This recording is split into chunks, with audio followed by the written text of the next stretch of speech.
محبت کرتا ہے تو دنیا میں دو طبقے ہیں اور قیامت میں بھی دو ہی طبقے ہوں گے. یعنی جیسے دنیا چھٹی ہوئی ہے ویسے قیامت میں بھی چھٹائی ہوگی. اور اب اندازہ فرمائیں, اب مجھے آپ لوگ بتائیں, فتویٰ آپ لوگ دیجیے آج, اس لیے کہ اتنا علم تو آپ رکھتے ہیں کہ جو سوال پوچھ رہا ہوں وہ فتویٰ آپ دے سکتے ہیں. بغیر علم کے فتویٰ نہیں دے سکتے, لیکن یہ علم آپ کے پاس ہے, آپ ضرور فتویٰ دو گے کیونکہ آپ کا دل بہت بڑا مفتی ہے. اب آپ مجھے بتاؤ میرے بھائیوں کہ دنیا کے اندر آپ مجھے بتائیے کہ جب دنیا میں جو یزید کے ساتھ ہے وہ قیامت کے دن یزید کے ساتھ ہوگا. جو دنیا میں امام حسین کے ساتھ کھڑا ہے وہ قیامت کے دن امام حسین کے ساتھ ہوگا. تو کیا کوئی یزید کے ساتھ کھڑا ہونے والا جنت میں جا سکے گا؟ یہ جواب آپ نے دینا ہے. بولیے کوئی جنت میں جا سکے گا یزید کے ساتھ کھڑے ہونے والا؟ آپ مجھے بتائیں, ہاتھ اٹھا کے بتائیں, کوئی جا سکے گا یزید کے ساتھ جو کھڑا ہے کوئی جنت میں جا سکے گا؟ اور جو امام حسین کے ساتھ کھڑا ہوگا وہ جنت میں جائے گا کہ نہیں جائے گا؟ بالکل جائے گا. اس کی وجہ یہ ہے کہ امام حسین کے باپ کی جنت ہے, امام حسین کے نانا کی جنت ہے, امام حسین کی امی کی جنت ہے. یہ ایسے جنت کے مالک ہیں کہ جو ان کے خاندان کا غلام ہو جاتا ہے وہ بھی جنت بیچنے لگتا ہے.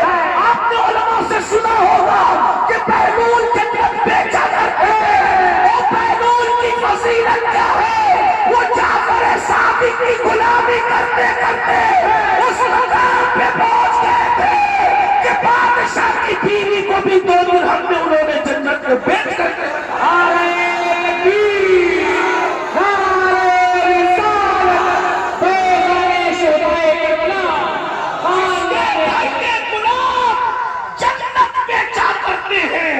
اس امام حسین کی شان کا عالم کیا ہوگا؟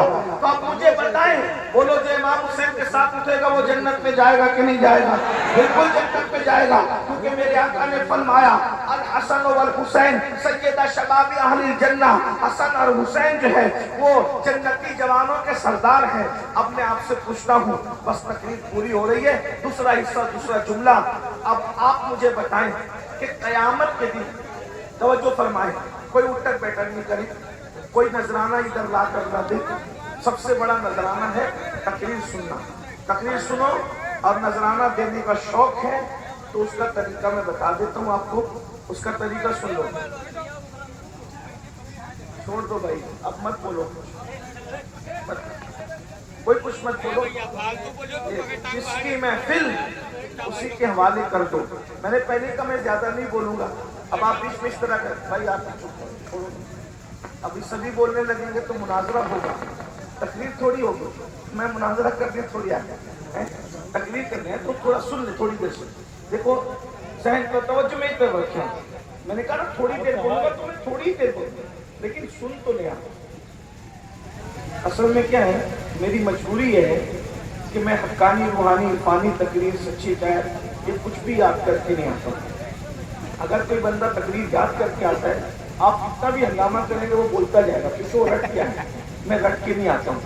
غالب نے کہا تھا آتے ہیں غیب سے یہ مضامین خیال میں, غالب سریر خامہ نوائے سروش. تو جیسا آپ ماحول بناتے ہیں تو ویسے مضامین ذہن میں آتے ہیں, پھر آپ لوگ کچھ بھی بولتے ہو نا تو وہ ذہن سے اوجل ہو جاتا ہے. ایک بار درود شریف پڑھو سب.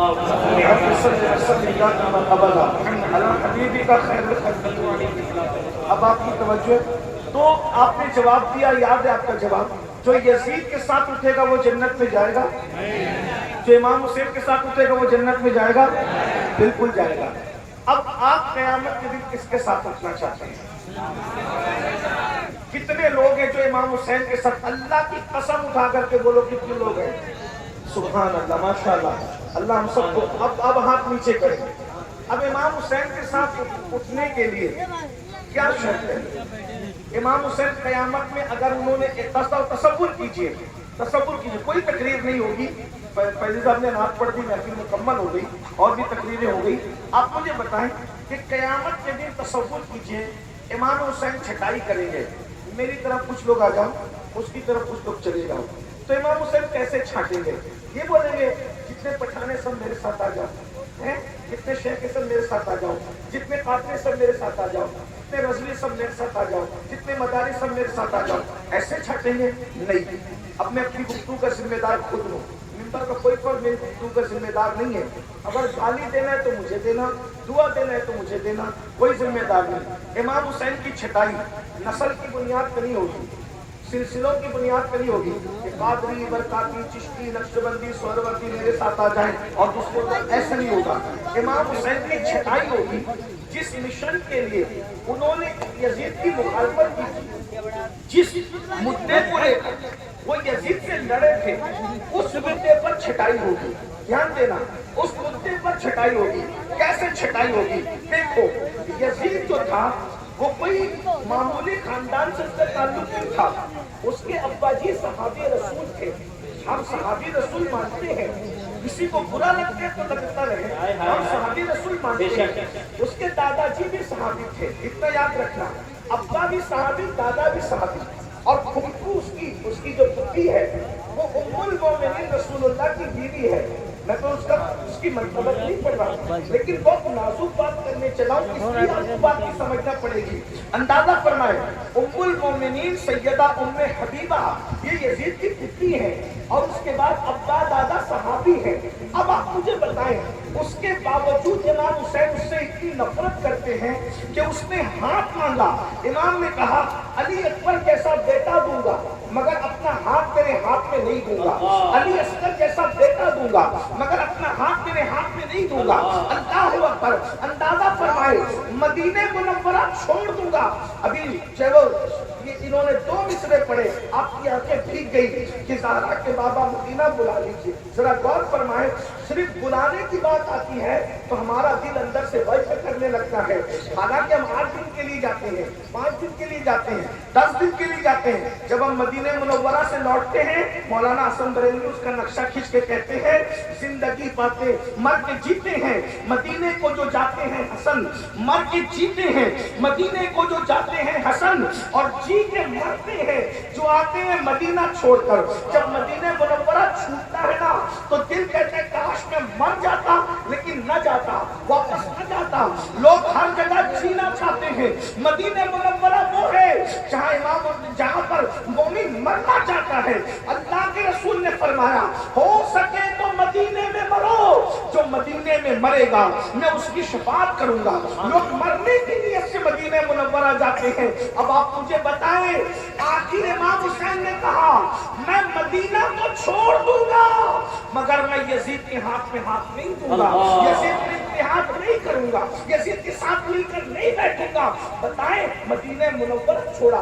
25 حج پیدل کیے تھے، لیکن جس دن لوگ مینا جاتے ہیں اس دن امام حسین مینا جانے کی بجائے کعبۃ اللہ شریف کی طرف سے وہ رخ موڑ کر کے آپ کربلا جا رہے ہیں. حالانکہ مکے میں حج کے ایام میں موجود ہیں، حج نہیں کر رہے ہیں. تو آخر حج سے بڑی کون سی چیز ہے بھائی؟ حج چھوڑ دیا لیکن یزید کے ہاتھ میں ہاتھ نہیں دیا. مدینہ شریف چھوڑ دیا، یزید کے ہاتھ میں ہاتھ نہیں دیا. اب آپ بات سمجھتے ہیں آخر جھگڑا کیا تھا، اختلاف کیا تھا؟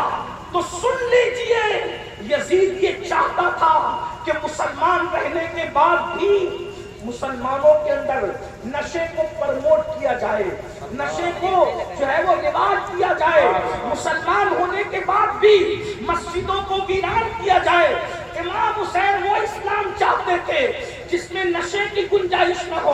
امام حسین وہ اسلام چاہتے تھے جس میں بے نمازیوں کی گنجائش نہ ہو.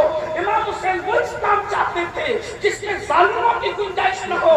امام حسین وہ اسلام چاہتے تھے جس میں پاپیوں کی گنجائش نہ ہو.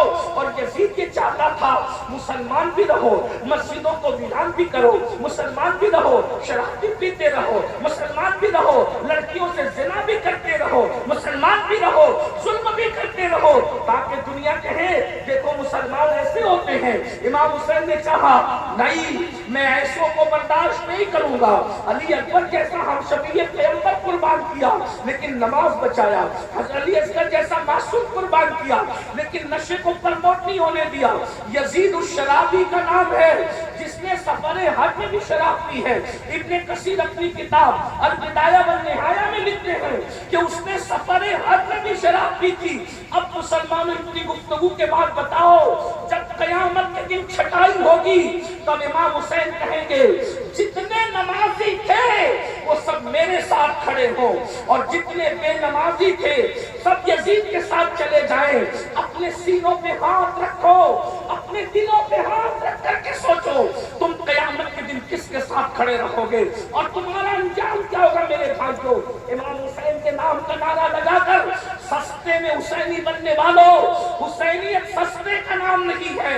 اللہ اکبر, ہر چیز میں انسان جو ہے وہ کامل ہو سکتا ہے. یعنی کہ قادری بننا آسان, چشتی بننا آسان, نقشبندی بننا آسان, سہروردی بننا آسان, لیکن حسینی بننا آسان نہیں.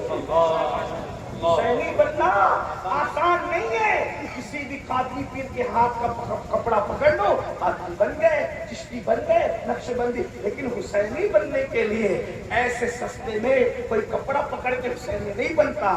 یہی تو قوم کو بتانے کی ضرورت ہے. شربت اور کھچڑے پر انہیں حسین کا سودا کرنے ڈالو, اتنا آسان ہے حسینی بننا. میں ایک بات سوچنے لگا, یا اللہ, لوگوں نے جھوٹا خدا ہونے کا دعویٰ کیا, لوگوں نے جھوٹا رسول ہونے کا دعویٰ کیا, لوگوں نے جھوٹا مہدی ہونے کا دعویٰ کیا, لوگوں نے جھوٹا ولی ہونے کا دعویٰ کیا, لوگوں نے جھوٹا غوث قطب اور قلندر ہونے کا دعویٰ کیا, لیکن آج تک 14.5 صدیاں بیت گئی, کسی نے حسین ہونے کا دعویٰ نہیں کیا. کیونکہ حسین ہونا آسان نہیں ہے. کوئی کہے گا کہ میں حسین ہوں تو لوگ اس کا دامن پکڑ کے کہیں گے کدھر ہے علی اکبر کی قربانی, کدھر ہے قاسم کی قربانی, کدھر ہے علی اصغر کی قربانی, کدھر ہے فاطمہ جیسی ماں, کدھر ہے علی جیسا باپ. نعرہ تکبیر, نعرہ رسالت, نعرہ حیدری, لبیک یا حسین. نہ حسین ہونا آسان ہے, نہ حسینی ہونا آسان ہے. حسینی ہونے کا مطلب ڈائریکٹ جنتی, چھٹائی ہوگی قیامت میں. کیسے ہوگی؟ جتنے نماز پڑھتے ہو کہ میں نے آخری سجدے میں جان دی, امام کہیں گے میں نے سجدے میں جان دی ہے, جتنے نمازی میرے ساتھ آ جائیں. جو نہیں پڑھتے کہ وہ یزید سے. اگر ایسا ہوا بولو کیا بنے گا؟ ہنسنے کی بات نہیں ہے یہ, کوئی میں نے غزل کا شعر نہیں پڑھا, یہ بہت سیریس بات ہے. آپ لوگ سمجھ ہی نہیں پائیں گے اس کی نزاکت کو, اس کی اگر یہاں اللہ والے بیٹھے ہوتے تو ان کے کلیجے پگھلتے اس جملے پر.